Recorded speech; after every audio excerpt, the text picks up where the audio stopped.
আসসালামু আলাইকুম দর্শক, স্বাগত জানাচ্ছি আরটিভি সন্ধ্যার সংবাদে। আপনাদের সঙ্গে রয়েছে আমি নীরা ফেরদৌস এবং আমি ফারজানা তানিম। চট্টগ্রামের সীতাকুণ্ডের ভাটিয়ারীতে একটি জাহাজ ভাঙা কারখানায় স্ক্র্যাপ জাহাজের বিষাক্ত গ্যাসে আক্রান্ত হয়ে বেশ কয়েকজন শ্রমিকের মর্মান্তিক মৃত্যু হয়েছে। এই ঘটনায় দগ্ধ ও অসুস্থ হয়েছেন আরও বেশ কয়েকজন। সকালে ভাটিয়ারী এলাকায় একটি শিপইয়ার্ডে কাজ চলাকালীন হঠাৎ এই দুর্ঘটনা ঘটে। চট্টগ্রাম থেকে সাইফুল মাহমুদের তথ্যচিত্র জানাচ্ছেন লিওন আজাদ। চট্টগ্রামের সীতাকুণ্ডের ভাটিয়ারীতে Ferdous steel ship recycling industries ইয়ার্ডে স্ক্র্যাপ এলএনজি জাহাজের ট্যাঙ্ক থেকে বিষাক্ত গ্যাস লিকেজের ঘটনায় 8 জন শ্রমিকের মর্মান্তিক মৃত্যু হয়েছে। সকাল 9টার দিকে ভাটিয়ারী স্টেশন রোড সংলগ্ন সাগর উপকূলে ব্যক্তি মালিকানাধীন যারা সবাই ভাটিয়ারী এলাকার বাসিন্দা।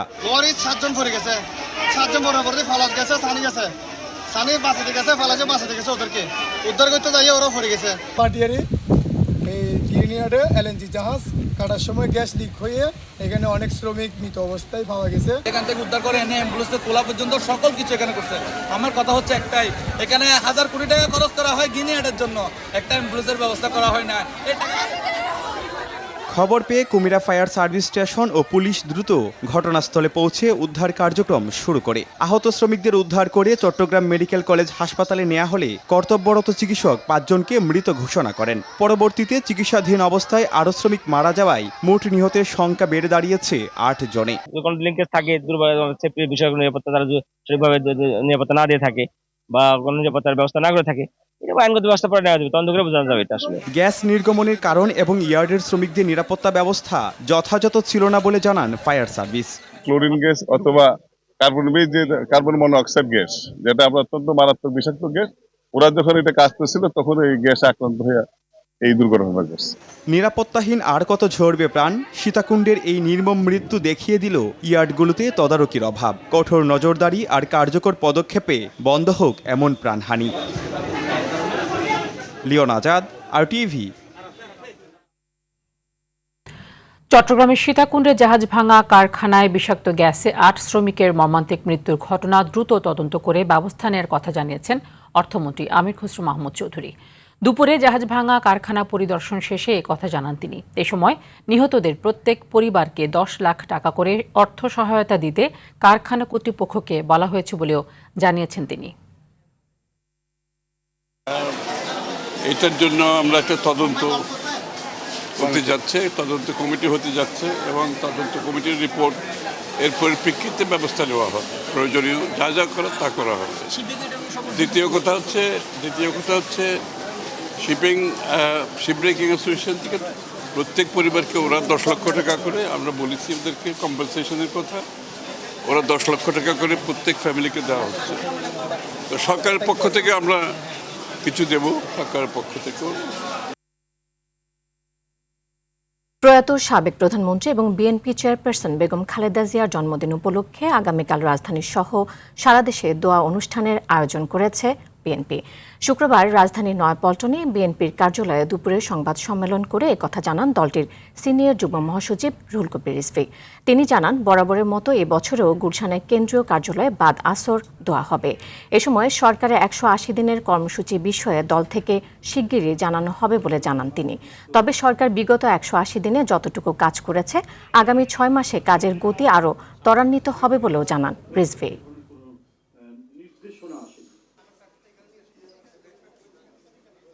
আগামীকাল ঢাকা সহ সারা দেশে দলীয় কার্যালয়গুলোতে দোয়া অনুষ্ঠিত হবে। নয়াপল্টনের কেন্দ্রীয় কার্যালয়ে সকাল 11টায় দোয়া অনুষ্ঠানটি হবে।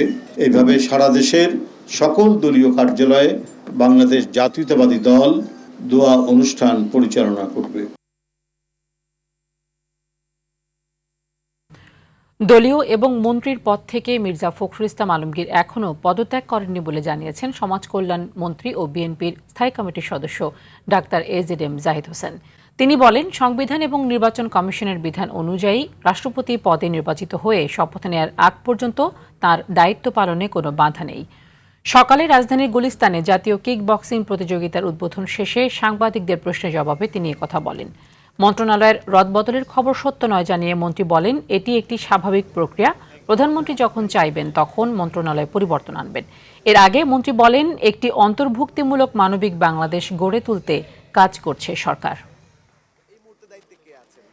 আপনাদের জানার জন্য বলি, বাংলাদেশের সংবিধান অনুযায়ী যিনি প্রার্থী হবেন উনি প্রার্থিতা জমা দিবেন, ইলেকশন কমিশন বলবে ওনার প্রার্থিতা সঠিক, তারপরে ভোট হবে, ভোটের পরে একজন নির্বাচিত হবেন।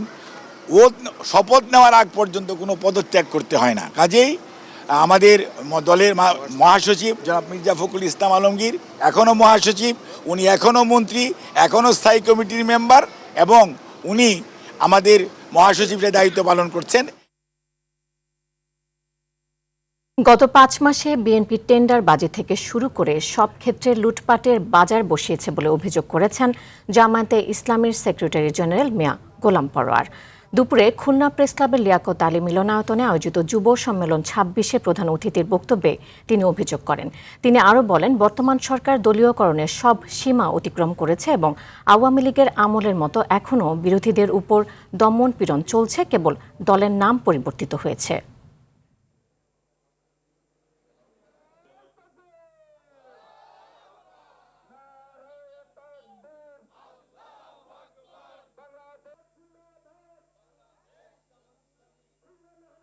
পাঁচবার যে বললেন না, দলীয় 11টা সরকারি পদ, additional secretary, deputy secretary, election commission, বিভিন্ন কর্পোরেশনে আপনারা আপনাদের দলীয় লোকদেরকে নিয়োগ দিয়েছেন। সরকারি পদে নিয়োগের ক্ষেত্রে বিধি আছে, যদি কোনো পদে কোনো সংগঠনে থাকেন সেটা পদত্যাগ করবেন, কোনো পদত্যাগ করেন। রাজধানীতে গ্যাস সংকটের তীব্রতা আরও বেড়েছে। উৎস থেকে সরবরাহ কমে যাওয়ায় গ্যাসের চাপ নেমে গেছে সর্বনিম্ন পর্যায়ে। এতে সবচেয়ে বেশি ভোগান্তিতে পড়েছেন সিএনজি চালিত যানবাহন সহ ভাড়ায় চালিত চালকরা। গ্যাস সংকটে তাদের জীবনযাত্রায় পড়েছে ব্যাপক প্রভাব। বিপুল দেব রায়ের রিপোর্ট, জানাচ্ছেন দীপ্তচন্দ্র পাল। এভাবেই অলস সময় ও খোশ গল্প করে সময় পার করছেন সিএনজি ফিলিং স্টেশনে গ্যাসের অপেক্ষায় থাকা যানবাহনের চালকরা। রাজধানীর অধিকাংশ ফিলিং স্টেশনের দৃশ্য এটি। ভোরের আলো ফোটার আগ থেকে গ্যাসের জন্য দীর্ঘ সময় অপেক্ষায় রয়েছেন তারা। 4-5 ঘন্টা অপেক্ষার পরও মিলছে না কাঙ্ক্ষিত গ্যাস। আবার অনেক ফিলিং স্টেশনে ঝুলছে গ্যাস নেই সাইনবোর্ড, কোথাও আবার সীমিত পরিমাণে গ্যাস সরবরাহ করা হচ্ছে।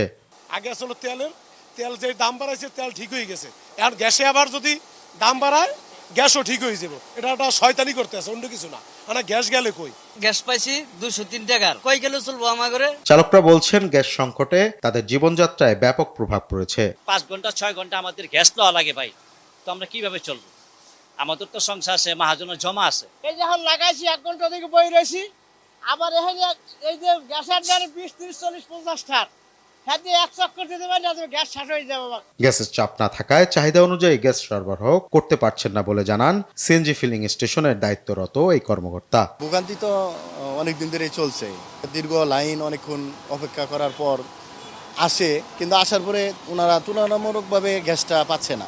এদিকে গ্যাস সংকটের কারণে রাস্তায় কমে গেছে ভাড়ায় চালিত বিভিন্ন পরিবহন, এতে ভোগান্তিতে পড়েছে যাত্রীরা। দীপ্তচন্দ্র পাল, আরটিভি, ঢাকা। সরকারের অপরিকল্পনা, নজিরবিহীন লুটপাট ও দুর্নীতির কারণে তীব্র জ্বালানির সংকট সৃষ্টি হয়েছে বলে মন্তব্য করেছেন বিরোধী দলীয় চিফ হুইপ ও এনসিপির আহ্বায়ক নাহিদ ইসলাম। বিকেলে গণভোটের রায় বাস্তবায়ন, নিত্যপণ্যের মূল্য বৃদ্ধি রোধ এবং আইন শৃঙ্খলা পরিস্থিতির অবনতির প্রতিবাদে যাত্রাবাড়িতে এক গণসমাবেশে এসব কথা বলেন তিনি। নির্বাচিত সরকার আসার পর আইন শৃঙ্খলা পরিস্থিতির চরম অবনতি হয়েছে দাবি করে তিনি বলেন, 5 মাসে লোডশেডিংয়ের আগের সব রেকর্ড ভেঙেছে।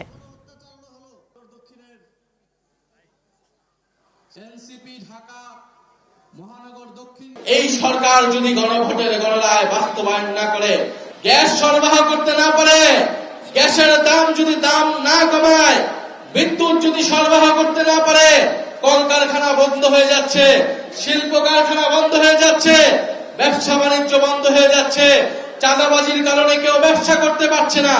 এই সকল পরিস্থিতির যদি পরিবর্তন করতে না পারে, আমরা এই সরকারকে ক্ষমতায় থাকতে দেব না।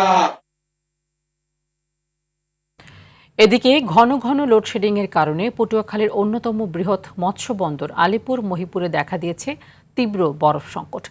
পর্যাপ্ত বরফ না পাওয়ায় সমুদ্রে যেতে পারছেন না মাছ ধরার ট্রলার। এদিকে বগুড়ার শেরপুরে ও কুড়িগ্রামেও ভয়াবহ বিদ্যুৎ সংকটে অতিষ্ঠ হয়ে উঠেছে জনজীবন। এতে বিপাকে পড়েছেন শিক্ষার্থী, প্রবীণ ও রোগীরা। বিঘ্নিত হচ্ছে ব্যবসা বাণিজ্য। প্রতিনিধিদের পাঠানো রিপোর্ট জানাচ্ছেন আবরার মাহি। পটুয়াখালীর কলাপাড়ার আলিপুর মহিপুর দক্ষিণাঞ্চলের অন্যতম ব্যস্ত মৎস্য বন্দর। প্রতিদিন এই বন্দর থেকে শত শত মাছ ধরা ট্রলার বঙ্গোপসাগরের উদ্দেশ্যে ছুটে যায়। তবে এবার চিত্রটা ভিন্ন। প্রস্তুতি থাকলেও পর্যাপ্ত বরফ না থাকায় ঘাটেই আটকে আছে এসব ট্রলার। সংশ্লিষ্টদের আশঙ্কা, সংকটের দ্রুত সমাধান না হলে এর প্রভাব পড়বে পুরো মৎস্য অর্থনীতিতে। বর্তমানে সাগরে প্রচুর ইলিশ পড়তেছে, কিন্তু এই যে বিদ্যুতের সংকট, এই জন্য আমরা সাগরে বরফ পাচ্ছি না। বিদ্যুতের যে পরিমাণের সরবরাহ দরকার, আমাদের সেই পরিমাণে এখানে বিদ্যুৎটা দেওয়া হচ্ছে না। আমরা জেলেদেরকে বরফ দিতে পারি না, আমাদের অনেক ক্ষয়ক্ষতি হয় এবং কারেন্ট বিল অনেক বেশি হয়। এদিকে বগুড়া শেরপুরে বিদ্যুতের এমন বিভ্রাট যেন নিত্যদিনের। বিশেষ করে রাতের বেলায় চরম দুর্ভোগে পড়ছে সাধারণ মানুষ। পড়াশোনাতে অনেক সমস্যা হয়, পড়ানোর সময় কারেন্ট থাকে না, সোলার লাইটের আলোতে বোঝা যায় না। তো আমাদের এখানে 1 ঘন্টা যদি বিদ্যুৎ থাকে 3 ঘন্টাই থাকে না। আমাদের ব্যবসা বাণিজ্য কোনো কিছুই হচ্ছে না এই কারেন্টের কারণে। কাস্টমার আসতে চায় না, আন্ধারে আসতে চায় না, তারা বসতে চায় না, বাতাস সমস্যা, পানির সমস্যা। অন্যদিকে কুড়িগ্রামের বিভিন্ন এলাকায় ঘন ঘন লোডশেডিংয়ে দুর্বিষহ হয়ে উঠেছে জনজীবন। এতে চরম ভোগান্তির পাশাপাশি কৃষি, শিল্প, ব্যবসা বাণিজ্য ও শিক্ষা কার্যক্রমে নেতিবাচক প্রভাব পড়ছে। মনে করেন দিন 24 ঘন্টার মধ্যে 16 ঘন্টা কারেন্ট থাকে না। কারেন্ট ছাড়া মেশিন চলে না, আমরা কাজকর্ম করতে পারি না। যাতে কারেন্ট ভালোভাবে থাকে, এটা বর্তমান যে সরকার আছে তাদেরকে উদ্যোগ নেওয়ার দরকার। বিদ্যুৎ সংকট সমাধানে সরকারের দ্রুত পদক্ষেপ আসা ভুক্তভোগীদের। আবরার মাহি, RTV। নিত্যপণ্যের বাজারে নেই স্বস্তি। আগের বাড়তি দামেই বিক্রি হচ্ছে ডিম, মুরগি ও বেশ কয়েকটি প্রয়োজনীয় পণ্যের দাম। এতে সবচেয়ে বেশি চাপে পড়েছে নিম্ন মধ্যবিত্ত পরিবারের মানুষ। ব্যবসায়ীরা দিচ্ছেন সরবরাহ কম থাকার অজুহাত।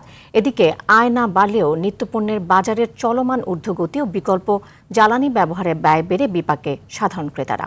তাদের দাবি নিয়মিত বাজার মনিটরিং ও কঠোর নজরদারির। মোহাম্মদ সাইমের রিপোর্টে দেখুন এর বিস্তারিত। আগের বাড়তি দামেই বিক্রি হচ্ছে ডিম, মুরগি ও বেশ কয়েকটি নিত্য প্রয়োজনীয় পণ্য। সঙ্গে গ্যাস সংকটে মধ্যবিত্ত পরিবারের নাভিশ্বাস উঠেছে।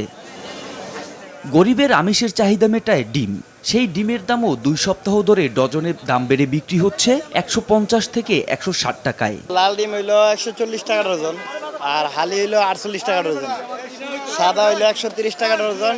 আমরা দেশি বিক্রি করতেছি 630 টাকা, আর ব্রয়লার 190 টাকা। শুধু আমিষ নয়, বাড়তি দাম গুনতে হচ্ছে নিত্য প্রয়োজনীয় পণ্য কিনতেও। মাছের দামও চড়া, মানে আমাদের সাধারণ মানুষের জন্য আর কি একটু কষ্ট।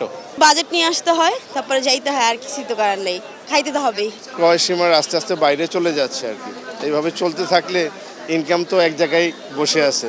ভরা মৌসুমেও লাগামহীন মাছের বাজার। 200 টাকার নিচে নেই কোনো মাছ।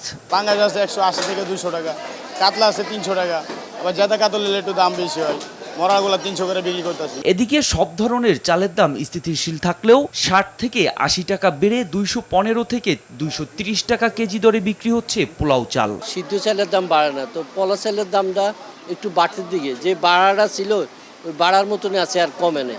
আয়না বাড়লেও বেড়েছে জীবনযাত্রার ব্যয়। এমন বাস্তবতায় নাভিশ্বাস উঠেছে নিম্ন মধ্যবিত্ত ও মধ্যবিত্ত পরিবারের। নিয়মিত বাজার মনিটরিং ও কঠোর নজরদারির দাবি তাদের। মোহাম্মদ সায়েম, RTV, ঢাকা। বাগেরহাটের মোড়লগঞ্জের বাসিন্দা সোহরাব হোসেন শিকদার জীবিত হলেও নির্বাচন কমিশনের ওয়েবসাইটে তিনি মৃত। ঠিকানা স্থানান্তর করতে গেলে নির্বাচন অফিস তাকে জানায় 5 বছর আগে তিনি মারা গেছেন। জীবিত প্রমাণের কাগজপত্র সংগ্রহে 2 বছর হয়রানির পর সোহরাব হোসেন এখনও ঘুরছেন নির্বাচন কমিশনে, তবু মিলছে না সমাধান। শুধু সোহরাব হোসেন না, জাতীয় পরিচয়পত্র সংশোধন নিয়ে মানুষের ভোগান্তি চরমে। নির্বাচন কমিশন সচিব আক্তার আহমেদ বলেন, গত 1 বছরে বিপুল পরিমাণ আবেদন নিষ্পত্তি করা হয়েছে। আতিকুর রহমানের রিপোর্টে বিস্তারিত। সোহরাব হোসেন শিকদার, বয়স ৭৭ বছর, বাড়ি বাগেরহাট জেলার মোড়লগঞ্জ উপজেলায়। জীবিত হলেও নির্বাচন কমিশনের কাছে তিনি মৃত। 2010 সালে জাতীয় পরিচয়পত্র পান তিনি। 2021 সালে পাবনা থেকে নিজ উপজেলা মোড়লগঞ্জের ঠিকানা স্থানান্তর করতে গেলে পাবনা নির্বাচন অফিস জানায় 5 বছর আগে তিনি মারা গেছেন। কেন মৃত বা কেনই ভুতুরে কাণ্ড এর কোনো উত্তর দিতে পারেনি পাবনা ও খুলনা নির্বাচন অফিস। এরপর শুরু হয় ইউনিয়ন পরিষদ সহ বিভিন্ন দপ্তরে গিয়ে প্রমাণপত্র নেয়া যে তিনি সত্যিই বেঁচে আছেন। সে বলল যে আপনি মৃত্যু। আমি বলতে তাহলে মৃত্যু যদি আমি হয়ে থাকি তাহলে প্রমাণ, তাহলে আপনি প্রত্যয়নপত্র দেন। 4-5 বছর ঘোরানোর পরে ট্রান্সফার হয়েছে, হওয়ার পরে এখন দেখতেছি ওটা মৃত দেখাচ্ছে। পরে আমাদের ওখানে নির্বাচন অফিসে গেছি, ওরাও প্রায় আমাদের 8-9 মাস ঘুরাই বলতেছে এখন এটা সম্ভব না, আপনারা ঢাকায় মেইন অফিসে জানান। চলতেও পারে না, একা একা চোখেও দেখে না। জীবিত থাকার প্রমাণপত্র নিয়ে নির্বাচন কমিশনে আবেদন করেও 4 বছরের পরিচয়পত্র সংশোধন করতে পারেনি সোহরাব হোসেন। দীর্ঘদিন ধরে আগারগাঁও নির্বাচন অফিসে মেয়েকে নিয়ে ঘুরছেন এই বৃদ্ধ। ওখানে মেলা যাচাই বাছাই হয়েছে, লাস্টে উনি মেলা টাইম আসা দিয়ে 10 বার ঘুরেছে আমার বাড়ি 3 মাইল দূর। মেম্বার চেয়ারম্যানের কাছে নিছি, তারা তো বলতেছে জীবিত, তারা লিখিত দিচ্ছে। ওখান থেকেও সরজমিনে তারা এসে যাচাই করে দেখছে যে কি সেই লোক না অন্য লোক, দেখছে না এই সেই লোক, অথচ তারা কিছু পারবে না। শুধু সোহরাব হোসেন নন, জাতীয় পরিচয়পত্র সংশোধন করতে গিয়ে হয়রানির শিকার হচ্ছেন নাগরিকরা। কারো আঙ্গুলের ছাপে মিল নেই, নামের বানান ভুল, ঠিকানা বা বয়স পরিবর্তন করতে চাইলেও সহজে মিলে না সমাধান। এ নিয়ে চরম ক্ষোভ প্রকাশ করলেন ভুক্তভোগীরা। কথাটাতে আমি ভোটার হয়েছি, এখনো পাই না, অনলাইনে হয় নাই। এখন আমার বাচ্চা ভর্তি করবো, আমার নামও ভুল করে রাখছে। ভোটার হচ্ছে বরিশাল বিভাগ অর্থাৎ পটুয়াখালী জেলা। আর এই সমস্যা ভুগতেছি দীর্ঘ 5-6 বছরের বেশি হচ্ছে। প্রতিবার আবেদন করে বাতিল করে দেয়। আমি ডকুমেন্ট যতগুলো আছে দেওয়ার অতগুলো প্রত্যেকটা ডকুমেন্ট ওখানে কি করছি, সাবমিট করছি, কিন্তু তারপরও এটা বাতিল করে দেয়। নির্বাচন কমিশন সচিব বললেন, গত 1 বছরে এনআইডি সংশোধন কাজে গতি এসেছে। আবেদন দ্রুত নিষ্পত্তি করতে ব্যবস্থা নেওয়া হয়েছে। একজন ভোটারকে মৃত বলা হচ্ছে কেন, ডেড ভোটার বলা হচ্ছে কেন, এই তথ্যটা কে দিচ্ছেন? তার নিকটাত্মীয় দিচ্ছেন। এখন নিকটাত্মীয় যদি আমি কোনো কারণে দিয়ে থাকেন সেটা দুর্ভাগ্যজনক, এবং আমরা এটা জানামাত্র যাচাই বাছাই করে আমরা সংশোধন করে দিই। যাচাই বাছাইয়ের জন্য ডিলেটা হবেই, অন্ততপক্ষে তার একটা স্থানীয় প্রতিনিধির একটা সার্টিফিকেশন, আঙুলের ছাপ এবং রেটিনা স্ক্যান করে আমরা তো স্ট্যাটাসগুলো চেঞ্জ করছি। এটা আমাদেরকে নলেজে দিয়ে নিলে আমরা সেই কর্মকর্তার বিরুদ্ধে কেন হয়রানি করছেন সে ব্যবস্থা নিচ্ছি। নামের বানান বা সার্টিফিকেট অনুযায়ী বয়স সংশোধন উপজেলা নির্বাচন কার্যালয়ে নিষ্পত্তি করার নির্দেশনা দেওয়া হয়েছে বলে জানালেন সচিব। আতিকা রহমান, RTV, ঢাকা। 4100 কিলোমিটারের বেশি দীর্ঘ বাংলাদেশ ভারত সীমান্ত। দুই পাশে কোটি মানুষের বসবাস, অথচ সেই সীমান্তই বারবার হয়ে উঠছে মৃত্যুর রেখা। পরিসংখ্যান বলছে 1.5 যুগে সীমান্তের ওপার থেকে বিএসএফের গুলিতে একে একে পড়েছে 5 শতাধিক লাশ। বিশ্লেষকরা বলছেন এই প্রাণহানি থামাতে বাংলাদেশকে নিতে হবে আরও শক্ত অবস্থান, আর ভারতের প্রতি পরামর্শ প্রাণঘাতী আচরণ থেকে সরে আসার। শাকিলা করিমের রিপোর্টে বিস্তারিত। বাংলাদেশ ভারত কাঁটাতারের বেড়া শুধু দুই দেশের ভূখণ্ডকে আলাদা করেছে, কিন্তু সীমান্তের দুই পাশের মানুষের জীবিকা, আত্মীয়তার সম্পর্ক থেকে আকাশ বাতাস পানি সব মিলিয়ে প্রতিদিনের বাস্তবতাকে আলাদা করতে পারেনি। আর সেই সীমান্তেই যখন গুলির শব্দ শোনা যায়, তখন এক একটি পরিবারে নেমে আসে চিরস্থায়ী অন্ধকার। 2011 সালের 7 জানুয়ারি কুড়িগ্রাম সীমান্তে কাঁটাতারে ঝুলে থাকা 15 বছরের ফেলানির নিথর দেহ আজও সীমান্ত হত্যার সবচেয়ে নির্মম প্রতীক। আর সাম্প্রতিক শিকার তারা মিয়া। বছর বদলেছে, নাম বদলেছে, বদলেনি বিএসএফের আচরণ। সরকার এবং আইন ও সালিশ কেন্দ্রের তথ্য অনুযায়ী 2009 সাল থেকে 2026 পর্যন্ত বিএসএফের গুলিতে 5 শতাধিক বাংলাদেশি নিহত হয়েছেন। বিশ্লেষকরা বলছেন এসব ঘটনাকে আর বিচ্ছিন্ন হিসেবে দেখার সুযোগ নেই। ভারতের যে সংবিধান, ভারতের যে আইন, ভারত যেসব আন্তর্জাতিক চুক্তি সই করেছে সবগুলোর একেবারে বিরুদ্ধে। নিয়মটা হলো যতক্ষণ সে যদি অস্ত্র ব্যবহার না করে তাহলে তো আমি তাকে কোনোভাবেই মারতে পারছি না, তাহলে পুরোটাই আনলফুল কিলিং হচ্ছে। তাদের মতে সীমান্ত অপরাধ দুই দেশের জন্যই বাস্তব সমস্যা। এসব মাথায় রেখে নিরাপত্তা নিশ্চিত করতে হবে বিজিবি বিএসএফকে। লিথাল ওয়েপন সীমান্তরক্ষীর ব্যবহার করবে, এইটা কোনোভাবেই অনুমোদন যোগ্য নয়। আমরা যা করতে পারি সেটা হলো কূটনৈতিক চাপ দিতে হবে এবং এই কূটনৈতিক চাপটা সরাসরি দ্বিপাক্ষিকভাবেও দেয়া যায়, আবার আন্তর্জাতিক ভাবেও এই কূটনৈতিক চাপটা দিতে হয়। প্রতিটি হত্যার জন্য আলাদা ফলো আপ থাকা দরকার উল্লেখ করে বিশ্লেষকরা বলেন, ভারতের সঙ্গে পাকিস্তানের মতো যুদ্ধরত রাষ্ট্র নয় বাংলাদেশ, বরং দীর্ঘদিনের কূটনৈতিক অংশীদার। শুধুমাত্র এই বাংলাদেশের বর্ডারে তারা কেমন জানি একটা হিংস্র হয়ে ওঠে, যা অন্যান্য বর্ডারে হয় না। কিছু ইলিগাল বর্ডার পাসিং হয়, এটা সারা বিশ্বেই হয়। ইলিগাল বর্ডার পাসিংটা বন্ধ করার একটা ব্যবস্থা করতে হবে। যদি কেউ একটা পা যদি বাইরে ফেলে তাকে গুলি করে মেরে ফেলা হবে, এটা আসলে পুরোপুরি মানবাধিকার লঙ্ঘন বলে আমি মনে করি। একই সঙ্গে প্রাণঘাতী অস্ত্র ব্যবহারের ক্ষেত্রে বিএসএফ সদস্যদের জবাবদিহিতা কাঠামো তৈরির পরামর্শ ভারত সরকারের প্রতি। অলমোস্ট 100% এর কোনো বিচার হয় না। কিলিং হয়তো হয়ে গেছে, সে তো ভয় পেয়েছে, এত মেরেছে। ওই যে ফেলানির কাহিনী তো আমরা জানলাম, হ্যাঁ বিচার টেচার হলো কিছুটা, যেহেতু জনমত তৈরি করা হয়েছিল, তারপর দেখা গেল না সে ছাড় পেয়ে গেছে, তাই তো। তো আমার কাছে যে ওই যে ছাড় পেয়ে যায়, তাতে আবার এই উৎসাহী থাকে যে আমি এটা মানলেও আমার কোনো ক্ষতি হবে না। সীমান্তে প্রাণহানি বন্ধে বাংলাদেশ সরকার বারবার আহ্বান জানালেও কথা রাখেনি ভারত, শুধু আশ্বাসেই বেঁধে রেখেছে কূটনৈতিক সম্পর্ক। শাকিলা করিম, RTV, ঢাকা। সারা দেশে একদিনে নতুন করে হামের উপসর্গ নিয়ে আরও 4 জনের মৃত্যু হয়েছে। শনিবার সকাল 8টা থেকে পরের 24 ঘন্টায় এই মৃত্যুর ঘটনা ঘটে। তবে এই সময়ের মধ্যে নিশ্চিত হামে কারো মৃত্যু হয়নি। একই সময়ের মধ্যে হাম ও হামের উপসর্গে আক্রান্ত হয়েছে 1159 জন। স্বাস্থ্য অধিদপ্তরের এক সংবাদ বিজ্ঞপ্তিতে এসব তথ্য জানানো হয়েছে। এতে বলা হয়, গত 15 মার্চ থেকে আজ পর্যন্ত হামের উপসর্গে দেশে 894 জনের মৃত্যু হয়েছে। এ সময় হাম শনাক্ত হওয়ার পর মারা গেছে 99 জন।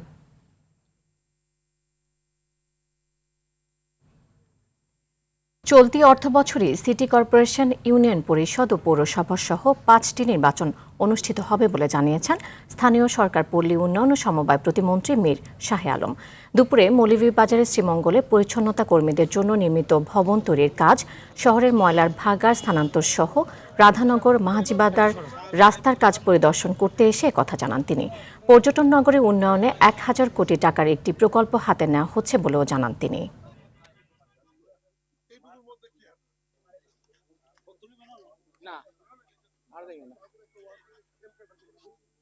এই অর্থবছরে স্থানীয় সরকারের যে 5টি নির্বাচন, সিটি কর্পোরেশন, উপজেলা, জেলা পরিষদ, পৌরসভা, ইউনিয়ন পরিষদ, 5টি নির্বাচনে আমরা সম্পন্ন করব এবং এইগুলি নির্বাচন সম্পন্ন করবার জন্য আমাদের প্রায় 5.5 থেকে 6,000 কোটি টাকার প্রয়োজন হবে।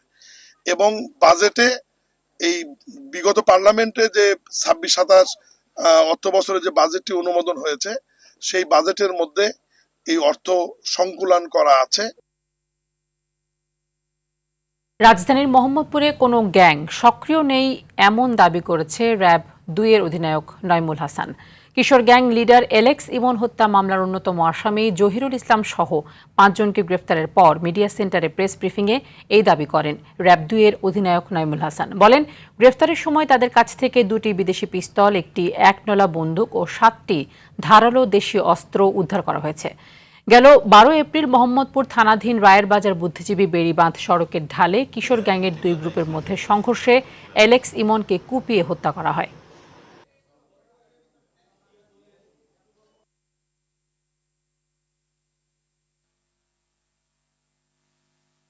মোহাম্মদপুর আসলে সিটি অফ গডস, সেটা অনেক কথা বলা হয়। এগুলো আসলে একটা হাইপ। এগুলো থেকে আমরা মোহাম্মদপুরকে বের করে নিয়ে আসার চেষ্টা করছি, অনেকটা নিয়ে এসেছি। নিকট ভবিষ্যতে একেবারে নির্মূল করে ফেলবো বলে আশা করি। এখন কোনো গ্যাংই সক্রিয় নয়, সবাইকে আমরা সাপ্রেস করে ফেলছি। ঢাকাকে প্রাণের শহর ও ঐতিহ্যের বাহক হিসেবে গড়ে তোলার আহ্বান জানিয়েছেন সড়ক পরিবহন এবং রেলপথ প্রতিমন্ত্রী হাবিবুর রশিদ হাবিব। সকালে ঢাকা দক্ষিণ সিটি কর্পোরেশনের আয়োজনে হৃদয়ে ঢাকা হেরিটেজ সাইকেল র্যালি ও পুরস্কার বিতরণী অনুষ্ঠানে একথা বলেন তিনি।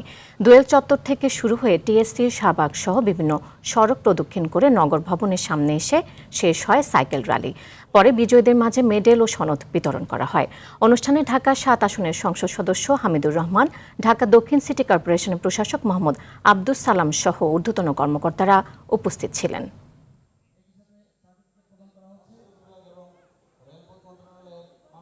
যে ঢাকায় প্রতিটি নাগরিক নিরাপদ থাকবে, প্রতিটি নাগরিকের জন্য একটি স্বাচ্ছন্দ্য পরিবেশ থাকবে, আমাদের তরুণ সমাজ সকল ধরনের মাদক থেকে মুক্ত হয়ে তাদেরকে গড়ে তুলে তাদেরকে স্বাস্থ্যসম্মত একটা পরিবেশ আমরা নিশ্চিত করার মাধ্যমেই উপযোগী করে ঢাকা সিটি গড়ে উঠবে। অপরিচ্ছন্ন পরিবেশ সহ নানা সংকটে ভোগান্তির শিকার হচ্ছেন ভোলার লালমোহন উপজেলার স্বাস্থ্য কমপ্লেক্সের রোগীরা। বিশুদ্ধ পানির সংকট এবং নষ্ট স্যানিটেশন ব্যবস্থার কারণে দুর্ভোগ চরমে উঠেছে। হাসপাতালের বিভিন্ন স্থানে ছড়িয়ে ছিটিয়ে রয়েছে ময়লা আবর্জনা, এতে ব্যাহত হচ্ছে স্বাস্থ্যসেবার স্বাভাবিক পরিবেশ। ভোলার লালমোহন সংবাদদাতার তথ্য ও চিত্রে আরও জানাচ্ছেন নাদিরা সুলতানা। প্রতিদিন শত শত রোগী চিকিৎসা নিতে আসেন ভোলার লালমোহন উপজেলা স্বাস্থ্য কমপ্লেক্সে। এই হাসপাতালের 4টি টিউবওয়েলের সবগুলোই দীর্ঘদিন ধরে বিকল। বিশুদ্ধ পানি সরবরাহের জন্য স্থাপিত 7টি পানির ট্যাপও কয়েক মাস ধরে অকেজো। ফলে স্টাফ, রোগী ও রোগীর স্বজনদের দূর থেকে পানি সংগ্রহ করতে হচ্ছে। অন্যদিকে হাসপাতালের ওয়ার্ড, করিডোর ও বিভিন্ন স্থানে ছড়িয়ে ছিটিয়ে থাকা ময়লা আবর্জনা অসন্তোষ তৈরি করেছে। কল তো দেখতেছি না, আর কল নষ্ট।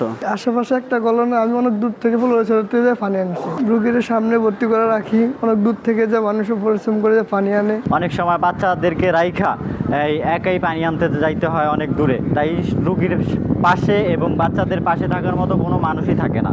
এদিকে বিকল পানির ট্যাপ মেরামতের পাশাপাশি খুব দ্রুত সমস্যা সমাধানের আশ্বাস এই কর্মকর্তার। আমরা রিকোয়ারমেন্ট পাঠিয়েছি এবং খুব দ্রুত সমস্যাটার সমাধান করা হবে।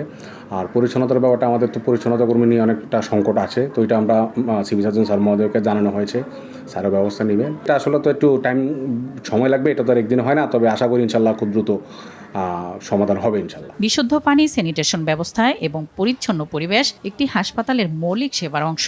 তাই রোগীদের দুর্ভোগ কমাতে দ্রুত টিউবওয়েল, পানির ট্যাপ ও বেসিন সচল করে হাসপাতালের পরিচ্ছন্নতা নিশ্চিত করার দাবি রোগী ও স্বজনদের। নাদিরা সুলতানা, RTV। সরকারের 180 দিন বা 6 মাস পূর্তি উপলক্ষে শুভেচ্ছা মিছিল করেছে যুবদল। বিকেলে রাজধানীর নটরডেম কলেজ থেকে ফকিরাপুল হয়ে বিএনপির কেন্দ্রীয় কার্যালয়ে গিয়ে এই মিছিল শেষ হয়। মিছিলে নেতৃত্ব দেওয়া যুবদলের কেন্দ্রীয় কমিটির যুগ্ম সাধারণ সম্পাদক গোলাম মাওলা শাহিন বলেন, সরকারকে সময় দিলে গ্যাস সংকট সহ অন্যান্য সমস্যা সমাধান হবে। দেশের উন্নয়নে বিশাল যুবশক্তিকে কাজে লাগানোর আহ্বান জানিয়েছেন যুব ও ক্রীড়ামন্ত্রী মোহাম্মদ আমিনুল হক। তিনি বলেন, দেশের 5 কোটিরও বেশি যুব ও যুব নারীকে প্রশিক্ষণের মাধ্যমে দক্ষ করে উদ্যোক্তা হিসেবে গড়ে তুলতে হবে। এতে কর্মসংস্থান বাড়ার পাশাপাশি বাড়বে প্রতিটি হাত হবে কর্মক্ষম ও শক্তিশালী। সকালে আন্তর্জাতিক যুব দিবস 2026 উপলক্ষে রাজধানীর FDC-তে ডিবেট ফর ডেমোক্রেসি আয়োজিত ছায়া সংসদে প্রধান অতিথির বক্তব্যে কথা বলেন তিনি। অপরদিকে তাদের কর্মসংস্থানও তৈরি করে দিচ্ছে, যেটা কিন্তু এই যে কর্মমুখী শিক্ষার প্রতি বিগত সময় গুরুত্ব না দিয়ে সার্টিফিকেট নির্ভরতার উপর গুরুত্ব দেওয়ার কারণের জন্য আমরা আমাদের আজকের তরুণ যুব সমাজকে কিন্তু আমরা কর্মমুখী করতে পারিনি। আমার মন্ত্রণালয় থেকে আমাদের সবাইকে বিষয়গুলো যে নির্দেশনা দেওয়া হয়েছে এমনভাবে গড়ে তুলতে চাই আমাদের যুব এবং যুব নারীদেরকে, তারা সত্যিকার অর্থেই যাতে দক্ষতা অর্জন করে, তারা যাতে তাদের কর্মসংস্থান নিশ্চিত করে, তারা যাতে তার নিজের পরিবার এবং তার নিজেকে যাতে স্বাবলম্বী করতে পারে। দর্শক, সন্ধ্যা সংবাদ এ পর্যন্তই। রাতের সংবাদ 11:15 দেখার আমন্ত্রণ রইল। ধন্যবাদ সবাইকে।